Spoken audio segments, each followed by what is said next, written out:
집에 모기가 들어왔다고 상상해봐요. 간단한 손바닥으로 잡는 대신 건물 전체를 불태우기로 결정한 거죠. 모기는 확실히 죽었어요. 하지만 당신도 집을 잃었어요. 알레르기는 비슷한 방식으로 작동합니다.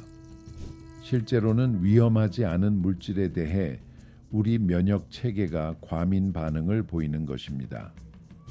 마치 우리 몸이 훨씬 더 큰 위협에 맞서 싸우도록 프로그램된 것처럼 말이죠. 하지만 그것을 찾지 못하면 무해한 것을 치명적인 적으로 바꿉니다. 알레르기는 하나의 형태가 아닙니다. 꽃가루, 먼지, 고양이 털, 특정 음식 또는 심지어 땀과 같은 다양한 요소에 알레르기가 나타날 수 있습니다. 그리고 가장 나쁜 점은 언제 알레르기가 발현될지 예측할 수 없다는 것입니다. 당신은 평생 동안 해산물을 문제없이 먹어왔을 수도 있지만 어느 날 갑자기 당신의 몸은 새우를 공공의 적 1위로 결정하고 격렬하게 반응합니다. 부기, 호흡 곤란, 피부 발진. 어제는 무해했던 것이 오늘은 몇 분 만에 병원으로 보낼 수 있습니다. 하지만 왜 이런 일이 발생할까요? 우리 몸이 이렇게 행동하게 된 이유는 무엇일까요? 우리가 이 문제를 유발했다는 흥미로운 가설이 있습니다.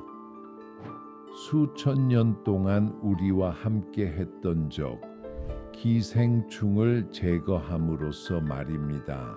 우리의 역사 대부분 동안 인간은 많은 수의 기생충들의 비자발적인 숙주였습니다. 그들은 위생의 작은 실수를 틈타 우리 몸에 자리 잡는 원치 않는 동반자들이었습니다. 오염된 물을 통해 우리 몸에 들어와 우리 몸속에서 수년간 머물며 우리를 먹고 자라며 배설물에 알을 낳을 수 있었습니다. 개인의 문제가 아니라 세대 전체에게 불가피한 현실이었다. 하지만 이 기생충들은 해로웠지만 우리의 생물학은 방어 방법을 찾았습니다. 그리고 여기서 우리의 면역 체계가 작동합니다. 기생충과 싸우는 것은 박테리아나 바이러스와 싸우는 것과 다릅니다.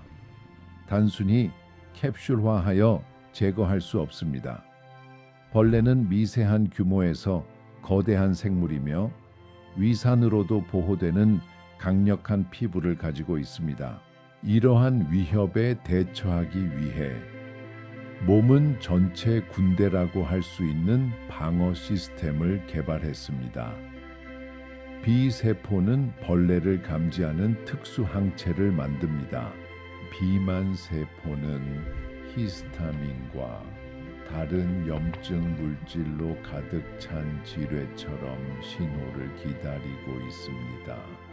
포상 후 독성 화합물로 직접 공격하여 침입자를 약화시키려 합니다. 호염기구, 그들은 공격을 조율하여 기생충이 배출될 때까지 전투가 활발하게 지속되도록 합니다. 면역 체계가 기생충을 감지하면 극단적인 반응을 일으켜 염증, 점액, 설사를 유발하여 침입자를 가능한 한 빨리 배출하려고 했습니다. 하지만 이제 인간은 궁극적인 해결책을 찾았습니다. 우리는 더 나은 위생 조건을 개발하고 물을 정화하는 방법을 배우며 의학의 발전으로 대부분의 기생충을 박멸했습니다. 하지만 우리의 면역 체계는 소프트웨어 업데이트를 받지 않았습니다. 여전히 벌레들이 거기에 있는 것처럼 작동하며 결코 오지 않는 위협을 기다리고 있습니다. 그리고 옛날의 적을 찾지 못하면 완전히 무해하더라도 조금이라도 비슷하면 무엇이든 공격한다. 그래서 진짜 벌레에 대한 공격을 풀어놓는 대신 이제는 꽃가루, 먼지 또는 그냥 땅콩에 대해 그렇게 한다. 인간과 기생충 간의 싸움에서 각 진영은 상대를 이기기 위한 새로운 전략을 개발했습니다. 우리는 침입자에게 강력하게 반응할 수 있는 면역 시스템을 설계했습니다. 그러나 기생충도 가만히 있지 않았습니다. 그들은 우리의 방어에 직접 맞서기보다는 그것을 조종하도록 진화했습니다. 그들은 면역 체계를 진정시키고 잠재워서 공격하지 않도록 하는 화학 물질을 분비했습니다. 기생충이 우리 몸을 해킹하여 눈에 띄지 않게 된 것처럼 보였습니다. 이를 상쇄하기 위해 우리의 면역 체계는 더욱 공격적으로 변하여 기생충의 진정 효과를 보상하기 위해 극도의 반응을 개발했습니다. 수천 년 동안 벌레와 면역 체계 사이의 이 균형은 잘 유지되었으나 인간이 개입했습니다.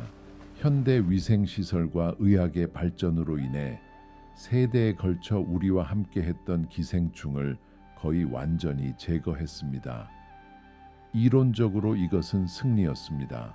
하지만 실제로는 예상치 못한 문제가 생겼습니다. 우리의 면역 체계는 여전히 이전과 같이 공격적이었지만 이제는 실제 적이 없어 그 분노를 발산할 대상이 없었습니다. 마치 평생 도둑을 막으려고 지켜보는 경비견을 훈련시켰는데 어느 날 갑자기 도둑들이 사라진 것 같았다. 그리고 개는 좌절감에 친구들과 가족들을 공격하기 시작합니다. 싸울 벌레가 없자 면역 체계는 완전히 무해한 물질에 반응하기 시작했습니다. 일반적인 음식과 공기 중에 입자가 새로운 적이 될 수 있습니다. 본질적으로 이것이 알레르기 현상에서 일어나는 일입니다. 존재하지 않는 위협에 맞서 싸우는 과도한 방어 메커니즘이죠. 아이러니하게도 우리 몸이 우리를 보호하려는 시도로 인해 가정된 위험보다 더 많은 손해를 초래합니다. 하지만 정확히 알레르기 반응이 일어날 때 무슨 일이 발생합니까? 이해하려면 전장을 내부에서 보아야 합니다. 당신의 면역 체계를 소방팀으로 상상해 보세요. 그들의 임무는 화재를 진압하고 실제 위협으로부터 몸을 보호하는 것입니다. 그러나 알레르기의 경우 연기 센서가 고장나서 아무 것에도 경고음을 울립니다. 먼지 한 톨, 꽃의 향기 또는 라텍스 옷과의 단순한 접촉, 이런 일이 발생하면 소방관들은 단순히 대응하지 않습니다. 그는 잔인하고 과도한 힘으로 그것을 합니다. 물 호스를 사용하는 것이 아니라 도시 전체에 화학 거품을 뿌리고 수천 명을 대피시키며 모든 길을 차단합니다. 이는 실제 화재조차 아니었던 상황에 대한 완전히 과장된 반응입니다. 알레르기 반응이 시작되면 몸에서 여러 혼란스러운 사건들이 발생합니다.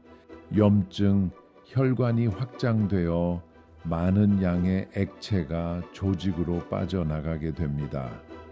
이것은 부기, 발적, 그리고 많은 경우 극심한 가려움을 유발합니다. 소화 문제, 공격이 소화계에서 발생하면 구토, 설사 및 복통을 유발할 수 있으며 이는 몸이 독성이 아닌 것을 배출하려고 하는 것처럼 느껴질 수 있습니다. 숨쉬기 어려움, 폐에서 기도의 근육이 수축되고 점액으로 가득 차 산소 유입이 어려워집니다. 이러한 이유로 많은 알레르기가 호흡에 영향을 미치고 천식 발작을 유발할 수 있습니다. 일부 사례에서는 반응이 너무 강해서 응급 의료 상황이 됩니다. 아나필락시스, 면역 체계가 모든 자원을 하나의 공격에 집중하겠다고 결정한 것처럼 부수적인 피해에도 아랑곳하지 않는 것입니다. 아나필락시스 동안 혈관은 너무 많은 액체를 잃어버려 혈압이 급격히 떨어집니다. 기도의 근육이 거의 완전히 닫혀 공기 출입이 차단됩니다. 몇 분 만에 사람은 의식을 잃거나 즉각적인 치료를 받지 않으면 심지어 사망할 수도 있습니다. 작은 땅콩이나 벌에 물리는 것 같은 사소한 것들이 이런 반응을 일으킬 수 있다고 생각하면 무섭습니다. 그러나 가장 놀라운 것은 이것이 우리 몸의 프로그래밍 오류라는 점입니다. 이는 기생충이 여전히 있는 것처럼 작동하는 방어 메커니즘입니다. 그래서 알레르기가 구식 면역 시스템의 결과라면 우리는 어떻게 해야 할까요? 알레르기는 지난 100년 동안 눈에 띄게 증가했습니다. 특히 위생 기준이 높은 선진국에서 그렇지만 우리는 아직 많은 것을 이해하지 못하고 있습니다. 왜 어떤 사람들은 알레르기를 가지고 있고 다른 사람들은 그렇지 않은지, 왜 한 아이는 견과류 알레르기가 있는데 그의 형제는 알레르기가 없는지, 왜 어떤 알레르기는 시간이 지나면서 사라지는데 다른 것은 계속되거나 심지어 악화되는지, 그리고 기생충 벌레의 소멸이 주요 원인인지에 대한 이유, 왜 일부 사람들은 더 위생적인 조건에 노출돼도 전혀 알레르기를 개발하지 않을까? 과학은 이러한 질문에 대한 답을 계속 찾고 있으며 기생충 가설이 일리가 있지만 알레르기 유행에 기여할 수 있는 다른 요인들도 있습니다. 기생충의 부재는 우리가 지난 세기 동안 경험한 유일한 변화가 아닙니다. 또한 우리는 우리의 식단, 자연과의 관계, 그리고 우리 안에 사는 미생물들까지 변화시켰습니다. 몇몇 가설은 우리의 장내 미생물 다양성 감소가 주요 요인일 수 있다고 제안합니다. 과거에는 우리 면역 체계를 조절하는 데 도움이 되는 박테리아와 끊임없이 접촉하며 살았습니다.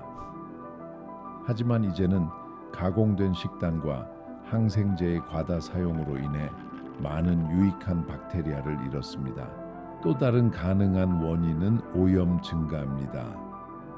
오늘 우리가 숨쉬는 공기는 화학 입자의 혼합물을 포함하고 있으며 이는 우리 면역 체계를 과부하시켜 과잉 반응을 일으키기 쉽게 만듭니다. 아마도 문제는 단일 원인이 아니라 기생충 감소, 빈약한 미생물 군집, 더 오염된 환경과 같은 여러 요인의 조합일 것입니다. 흥미롭게도 알레르기의 증가는 다발성 경화증, 제1형 당뇨병 및 류마티스 관절염과 같은 자가 면역 질환의 증가와 함께 발생했습니다.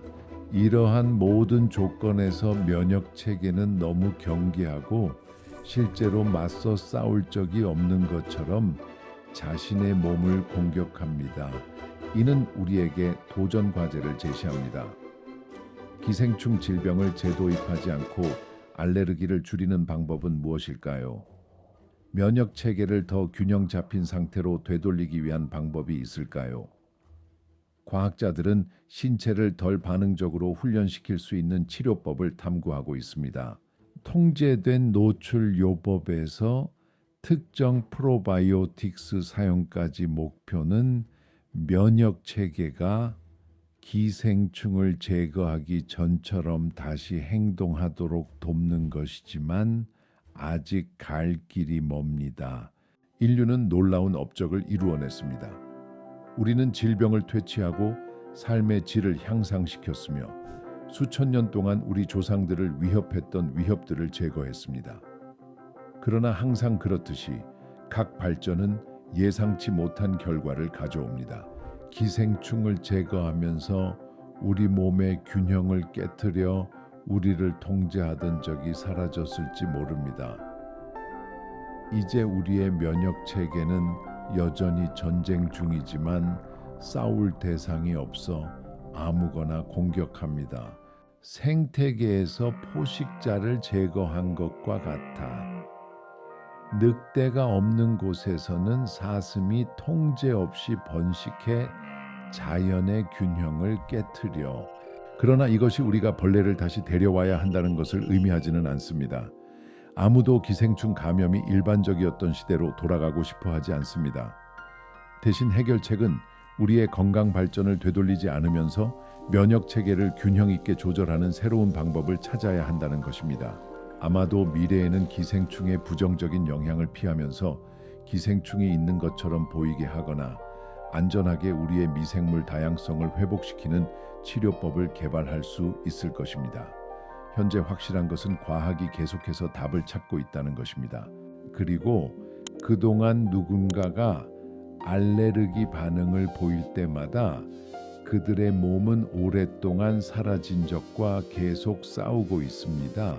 우리의 건강 코치를 투비살루드닷컴에서 방문하도록 초대하고 싶습니다. 이 주제에 대해 더 알고 싶다면 우리의 코치는 기꺼이 도와줄 것입니다. 이 비디오를 친구 및 가족과 공유하는 것을 잊지 마세요. 그러면 우리는 이와 같은 더 많은 콘텐츠를 만들 수 있도록 도와줍니다. 다음에 만나요. 안녕.